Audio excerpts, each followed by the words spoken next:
మర్నాడు సూర్యాస్తమయ సమయానికి ఆయన ఇల్లు చేరుకున్నాను. నేను ఆయన చెప్పేదంతా నమ్మే స్థితిలో లేను. అలాగని పూర్తిగా తీసి పారవేయలేను.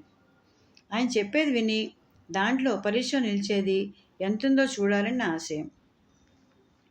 నా జాతకాన్ని చూసి ఆయన చెప్పింది విన్నాక హిందువుల జ్యోతిష శాస్త్రాన్ని మూఢనమ్మకంగా కొట్టివేయలేమని, దాన్ని ఇంకా బాగా పరిశోధించాల్సి ఉందని నాకు అర్థమైంది. ప్రస్తుతానికి నా మనస్సు అంతవరకే అంగీకరిస్తున్నది. మేమిద్దరం ఆయన ఇంట్లో చెక్కతో చేసిన పెద్ద రాత బల్ల వద్ద కూర్చున్నాం. ఆ సమయంలో లక్షలాది భారతీయ గృహాలలో లాగానే మా ముందు ఒక మైనం దీపం వెలుగుతోంది. ఈ ఇంట్లో 16 గదులు ఉన్నాయి. సంస్కృతంలో రాసిన తాళపత్ర గ్రంథాలతో ఈ గదులన్నీ నిండిపోయింది. అందుకని నేను ఒంటరిగా ఉంటున్నా ఇంత పెద్ద ఇల్లు నాకు అవసరమైంది. రండి, నా సేకరణ చూడండి. ఆయన దీపం పట్టుకొని ముందు నడుస్తూ ఉంటే నేను ఆయన వెనకే తిరుగుతూ అన్ని గదులు చూశాను. అన్ని గదుల్లోనూ 4 గోడలకి చేర్చి పెద్ద పెద్ద పెట్టెలు ఉన్నాయి. అన్నిటికీ మూతలు తెరిచే ఉన్నాయి.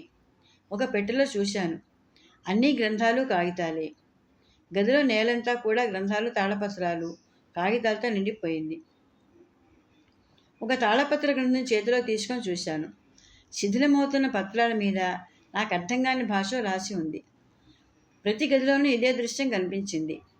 నాకైతే ఈ గ్రంథాలని ఒక పద్ధతి లేకుండా అడ్డదిడ్డంగా పడి ఉన్నట్లుంది. ఆయన మాత్రం ఏ గ్రంథం ఎక్కడ ఉందో తనకు క్షుణ్ణంగా తెలుసు అన్నాడు. నాకు మాత్రం భారతదేశ విజ్ఞాన సంపద అంతా ఇక్కడే రాసిపోసినట్లుగా అనిపించింది. భారతదేశ అద్భుత విషయాలన్నీ సంస్కృతంలో రాసిన ఇటువంటి తాళపత్రాల్లో నిక్షిప్తే ఉన్నాయన్నమాట. మేము గదులన్నీ తిరిగి మళ్ళీ బల్ల వద్ద వచ్చి కూర్చున్నాం. ఈ గ్రంథాలు తాళపత్రాలు కొనటానికే నా ధనమంతా ఖర్చయిపోయింది. వీటిలో చాలా పుస్తకాలు అరుదైనవి, బాగా ఖరీదైనవి. అందుకని ప్రస్తుతం నా ఆర్థిక పరిస్థితి ఏమీ బాగాలేదు. ఇవన్నీ ఏ శాస్త్రాలకు సంబంధించినవి? ఆసక్తిగా అడిగాను. చాలా వరకు జ్యోతిష శాస్త్రానికి సంబంధించినవి, కొన్ని మానవ జీవితం గురించి, మరికొన్ని దివ్య అనుభవాల గురించి. అంటే మీరొక తత్వవేత్త కూడా అన్నమాట. ఆయన చిరు దలహాసం చేశాడు. మంచి తత్వవేత్త కానివాడు మంచి జ్యోతిష్యుడు కాలేడు. మీరు మన్నిస్తానంటే ఒక మాట, మీరు ఈ పుస్తకాలలో పూర్తిగా మునిగిపోతున్నట్లున్నారు, బాగా పారిపోయినట్లు కనపడుతున్నారు. దాంట్లో ఆశ్చర్యమేముంది? నేను భోజనం చేసి 6 రోజులైంది. ఇలా ఎందుకని బాధగా ప్రశ్నించాను. డబ్బు లేక కాదు, మా వంట మనిషికి ఒంట్లో బాగా లేక 6 రోజుల నుంచి రావటం లేదు. ఇప్పుడు వేరే మనిషిని పిలవచ్చు కదా. అలా కాదని ఆయన తల అడ్డంగా ఊపాడు. ఆహారం తీసుకోకుండా 4 రోజులైనా ఉంటా కానీ తక్కువ జాతి వారు వండిన ఆహారం నేను తినను.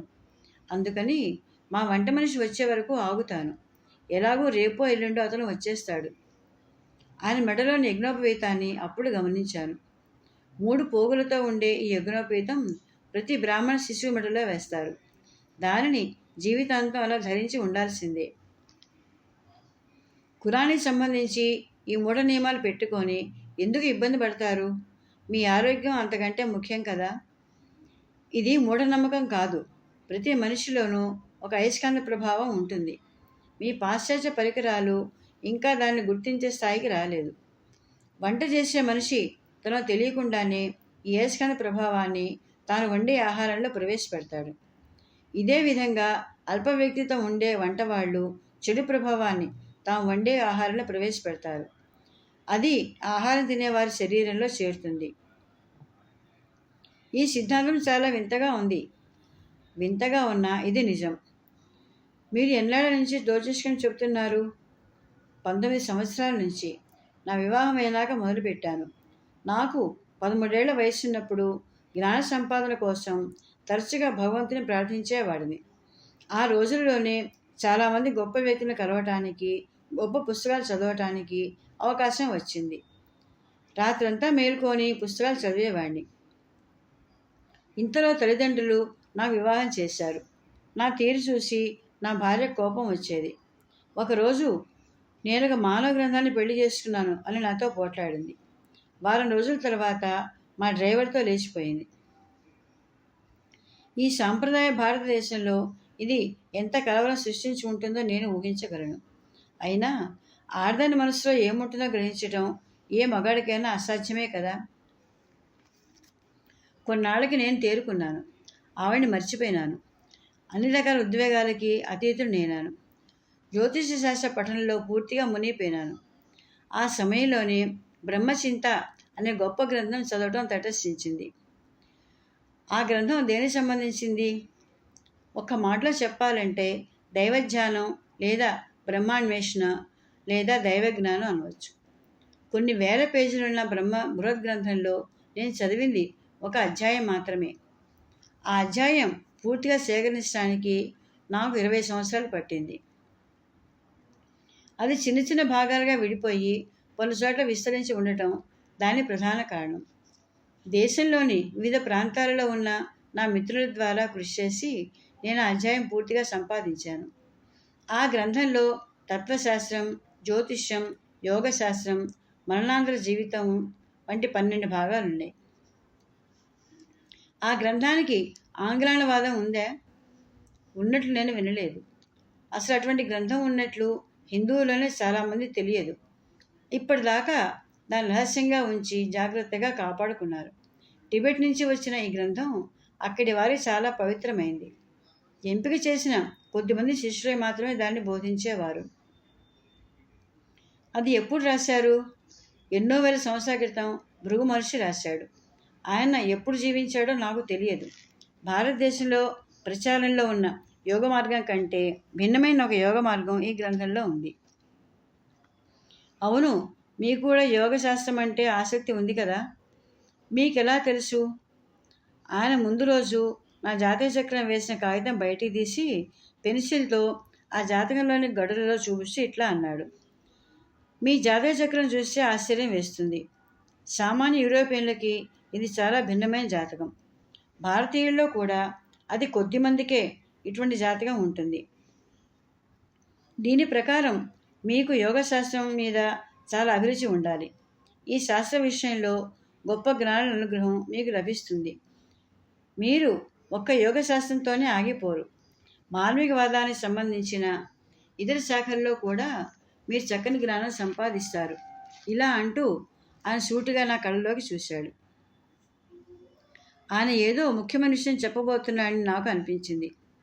జ్ఞానుల్లో 2 రకాలున్నారు.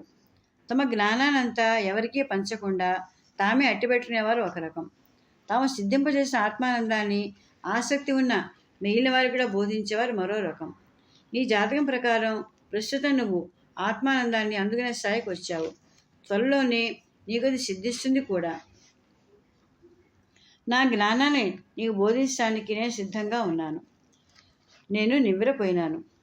మొదటిసారి భారతీయ జ్యోతిష్యం గురించి తెలుసుకోవటానికి ఈ శుద్ధి బాబు దగ్గరికి వచ్చాను. ఈ శాస్త్రంలో ప్రాథమిక విషయాల అవగాహన కోసం మళ్ళీ కలిశాను. ఈయనేమో అకస్మాత్తుగా నాకు యోగశాస్త్ర గురువుని అవుతానంటున్నాడు. నువ్వు బ్రహ్మచింతన అభ్యసిస్తే నీ గురువు అవసరం కూడా ఉండదు. నీ మనస్సే నీకు గురువు అవుతుంది. ఆయన నా మనసు ఆలోచన చదువుతున్నాడా అని అనుమానం వచ్చింది. ఇదంతా నాకు ఆశ్చర్యం కలిగిస్తోంది అని మాత్రమే అన్నాను. ఇదివరకే నేను కొంతమందికి బ్రహ్మచింత బోధించాను. కానీ వారికి నేను గురువుని కాదు, కేవలం సోదరుడిగానో స్నేహితుడిగానో అనుకోవచ్చు. నీకు కూడా గురువుని అనుకోవద్దు. భృగు మహర్షి గారి ఆత్మ నా శరీరం ద్వారా ఈ జ్ఞానాన్ని నీకు అందిస్తుంది అన్నాడు ఆయన. మీరు జ్యోతిష్యానికి యోగ మార్గానికి రెండింటికి మధ్య సంతులత ఎలా పాటించగలుగుతున్నారు? దానికి ఒకటే కారణం. నేను ఈ లోకంలో జీవిస్తూ జ్యోతిష్యం ద్వారా సమాజ సేవ చేస్తున్నాను. యోగ మార్గానికి వస్తే నేనెవరికీ గురువుని కాను. ఎందుకంటే బ్రహ్మచింత ప్రకారం ఒక దేవుడికి మాత్రమే గురుస్థానం దక్కుతుంది. అందరిలోనూ ఉండే ఆ దేవుడే మనలో కూడా ఉండి ఆయనే మనకి బోధిస్తాడు. అందుకని కావాలంటే నన్ను ఒక సోదరుడిగా భావించు. ఇంకో విషయం, పూర్తిగా గురువునే నమ్ముకున్న వారు తమ సొంత బుద్ధిని పక్కకు పెట్టి అన్నిటికీ గురువుగారి మీద ఆధారపడే ప్రమాదం కూడా ఉంది. మీరు మాత్రం మీ సొంత బుద్ధిని పక్కకు పెట్టి జ్యోతిష్యం మీద ఆధారపడవచ్చా? మీరు అనుకుంటుంది సరికాదు. నేను నా జాతకం ఎప్పుడూ చూసుకోలేదు. నా జాతక చక్రాన్ని ఎప్పుడో చింపి ముక్కలు చేసేశాను. నా ఆశ్చర్యానికి అంతులేదు. చీకట్లో తడుముకుంటున్న వారికి జ్యోతిష్యం ఉపయోగం. కానీ వెలుగులోకి వచ్చేసి నాకు ఇప్పుడు జ్యోతిష్యం అవసరం లేదు. నేను ఇప్పుడు నా జీవితాన్ని భగవత్పరం చేశాను. అందుకని భూత భవిష్య కాలాల చింత మానేశాను. భగవంతుడు ఇచ్చేది ఏదైనా ఆయన ప్రసాదంగానే భావించి స్వీకరిస్తాను. నా మనస్సు, శరీరం, చేతలు, భావాలు అన్నీ ఆ భగవంతుడికే సమర్పణం. ఎవడైనా హంతకుడు ఎదురై మిమ్మల్ని చంపుతానంటే కూడా అది భగవద్ ఆదేశమని ఊరికే ఉండగలరా? ఏ ప్రమాదం వచ్చినా నేను చేసే ప్రార్థన మాత్రమే. భయపడి ఏం చేయగలం? అంతా భగవంతుడే చూసుకుంటాడు. నేను ఎప్పుడు ప్రార్థన చేస్తూనే ఉంటాను. ఆ భగవంతుడు కూడా నన్ను అన్ని సందర్భాలను రక్షిస్తూనే ఉన్నాడు. నేను చాలా కష్టాలు అనుభవించాను. ఆ కష్టాలు దాటేటప్పుడు ఆ భగవంతుడే నాకు తోడున్నాడు. కొన్నాళ్ళు పోతే నువ్వు కూడా భవిష్యత్తు గురించి ఆలోచించడం, ఆందోళన పడటం మానేస్తావు. అది జరగాలంటే నాలో చాలా మార్పు రావాలి. ఆ మార్పు తప్పకుండా వస్తుంది. నిజంగా వస్తుందా? తప్పదు. నువ్వు విధిని తప్పించుకోలేవు. నిధి నీకు అడగకుండానే భగవంతుడు అనుగ్రహిస్తున్న పునర్జన్మ లాంటిది. సుధీబాబు, మీరు చెప్పే విషయాలన్నీ వింతగా ఉన్నాయి. ఈ భారతదేశంలో ఎవరితో సంభాషిస్తున్నా దైవం అనే పదం తరచుగా వినిపిస్తుంది. హిందువులకి మతం మీద నమ్మకం ఎక్కువ. ప్రతివారు భగవంతుడు తమ బాగా తెలిసేట్లు మాట్లాడుతూ ఉంటారు. భగవంతుని గురించి వారి ఉన్న గట్టి నమ్మకం స్థానంలో హేతువాదం నింపుకున్న పాశ్చాత్యుల దృక్పథాన్ని భారతీయులు అంగీకరించలేరు. అందుకని ఈ జ్యోతిష్కుడితో దేవుడి అస్తిత్వాన్ని గురించి చర్చించడంలో అర్థం లేదు అనిపించింది. నేను భగవంతుణ్ణి ఇంతవరకు కలవలేదు. అందుకని ఈ చర్చ ఇంతటితో ఆపేద్దాం అన్నాను ఆయనతో. ఆయన నా వంకే స్థిరంగా చూస్తూ, నీ జాతక చక్రం అబద్ధం చెప్పదు.